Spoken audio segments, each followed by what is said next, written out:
বক্তা দাওয়াত নিয়েছে আমার এখানে, ধরুন অন্য জায়গা থেকে ফের জলসার কলেজ আছে ওই দিনে, ওখানে দেবে বলেছে 20,000 টাকা, আর এখানে দেবে বলেছে 10,000 টাকা। বক্তা ওখান থেকে ফোন করে বলছে, ভাই আল্লাহর কসম আমার পাতলা পায়খানা হয়েছে 10 বার, আমি যেতে পারবো না, অন্য বক্তা পড়াচ্ছি। অথবা আমি অন্য জায়গায় চলে গিয়েছি, আমি আজ যাচ্ছি অন্য দেশে, আমি একজন বক্তাকে পাঠিয়ে দিচ্ছি। কত বড় ধোঁকাবাজ! এই আলেমের কথাতে মানুষের তাসির হবে, আমল করবে? এত বড় মিথ্যুক, এত বড় কাযযাব। মানুষ বড় আশায় থাকে যে ওই বক্তার ওয়াজ শুনবো, দাওয়াত যখন করেছে উনি আসবেন তো, এবার আসার ঘন্টা দিয়ে উনি উঠবেন, তার আগে ফোন হচ্ছে, কথা হচ্ছে, আসবেন।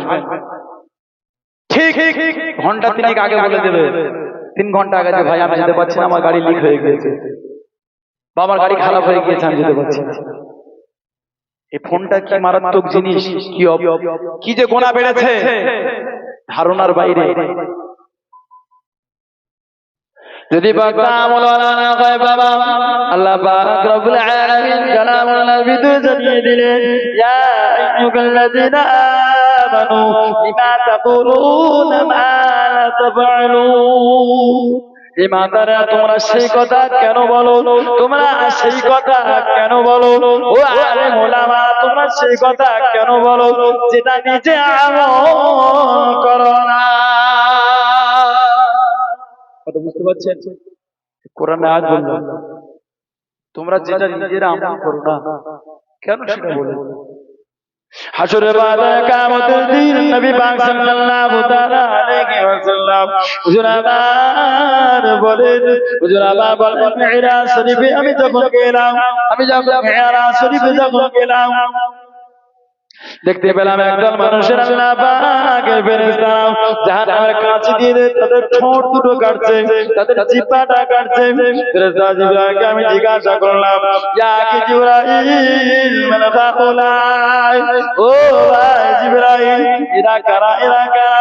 আল্লাহ ফেরেশতা জিবরাইল বললেন, ইয়া রাসূলুল্লাহ হাবিবাল্লাহ, হুজুর এই সমস্ত মানুষগুলো হলো আপনার উম্মতের মধ্যে আপনার আলেম এরা আপনার আলেম উম্মত, এরা মান ফাসসারাল কুরআন বিরাইহি ফালিয়াতাবাওয়া মাকআদাহু মিনান নার। রাসূল বলছেন, কেউ যদি কারোর নিজের মতো মন গড়া করে কোরআনের তাফসীর করে, ওই আলেম তার ঠিকানা করে নিল জাহান্নামে।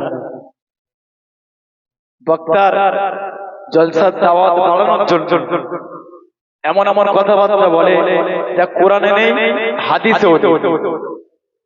জানেন, মানুষের কাছে আকর্ষিত হওয়ার জন্য, আকর্ষণ বাড়ানোর জন্য এমন এমন কথাবার্তা বলে যা কোরআনে নেই, হাদিসেও নেই। আর রাসূল বলছেন, যারা নিজের মন গড়া কথাবার্তা বলবে, তাফসীর করবে, তার জায়গা সে জাহান্নামে করে দিবে। আল্লাহ বলছেন, যে কথা, যে কাজ নিজে করো না, অন্যকে তার হুকুম দিও না।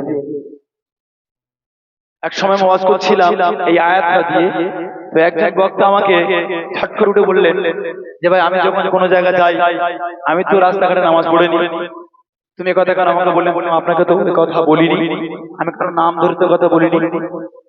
তাহলে যে কাজ করবে নিশ্চয়ই তার গায়ে লাগবে, আমি তো কারো নাম ধরে বলি। কথা ঠিক তো? আমি যদি কারো নাম না ধরে বলি, আর যদিও বা নাম ধরে বলি, আমার ভিতরে যদি সত্য থাকে তাহলে সে বলবে নিশ্চয়ই যে হ্যাঁ আমি দেখেছি। তাহলে যে বক্তা নিজে গাড়িতে করে এখান থেকে ধরুন হাওড়াতে জলসা করতে যাচ্ছে, পথে জোহরের ওয়াক্ত গেল, আসর গেল, মাগরিব গেল, এশাও চলে গেল, ওখানে গিয়ে স্টেজে উঠেই ওয়াজ শুরু করে দিল, অথচ সে নামাজের ফজিলত সম্পর্কে বয়ান করছে, নিজে নামাজগুলো কাজা করলো।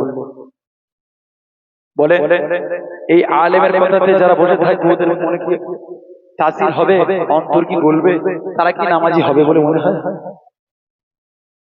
কারণ নিজে তো নামাজ কাজা করেছে আলেম। সমাজে বহু বক্তা আছে যারা অধিকাংশ জলসাতে যায় কিন্তু নামাজ পড়ে না। সমাজে অনেক আলেম আছে যারা মা বাবার খেদমত সম্পর্কে আলোচনা করে, জলসাতে ভাষণ দেয়, লক্ষ্য করে গিয়ে দেখবেন মাকে ভাত দেয় না, বাপকে ভাত দেয়, দেখবেন।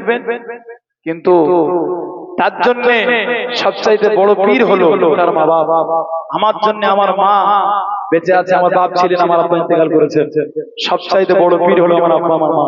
আমি আসার সময় মার কাছে মায়ের গালে চুমা খেয়েছি, মাকে বললাম মা দোয়া করবে, আমি আসছি। আমার বায়ান আওয়াজ আমার মায়ের কানে যাবে, আমার মা যতক্ষণ শুনবে খেয়াল করবে আমার মা আমার জন্য দোয়া করবে। আল্লাহ শুকর, মাকে খুশি করবে, রুজি রোজগারে কোনোদিন আল্লাহ কমই দেবে না, অভাব দেবে না।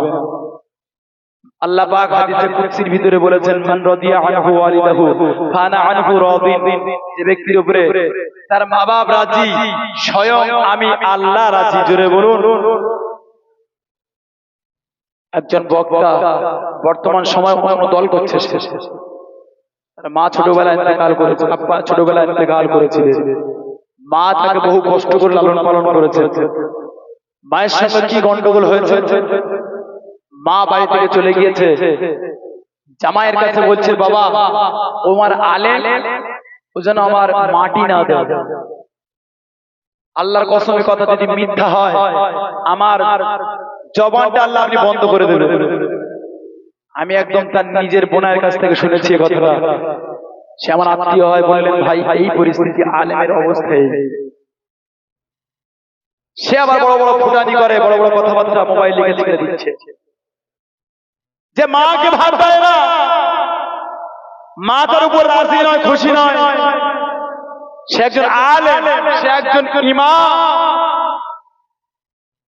যার উপরে মা বাপ খুশি নয় তার উপরে কি আল্লাহ খুশি? জোরে বলুন, কথা বলুন। আল্লাহ শুনুন বাবা। তাহলে সমাজের আলেম, অধিকাংশ আলেম এইরকম পরিস্থিতির উপরে আছে। এত ওয়াজ নসিহত হচ্ছে, নামাজিয়ার কোথায় হচ্ছে? জায়গায় তো গন্ডগোল, ডাল মে কুছ কালা হে, সবসময় ভাববেন বাবা যদি একজন সাধারণ মানুষ 5 ওয়াক্ত নামাজ পড়ে, হালাল ব্যবসা করে, মা বাপকে খুশি করেছেন, আপনার চাইতে বড় ওলি আর ওই আলেম নয়, আপনি ওই আলেমের চাইতে আল্লাহর কাছে আপনার মর্যাদা বেশি। জোরে বলুন সুবহানাল্লাহ। যেহেতু আপনার উপরে আপনার মা আর বাপ খুশি।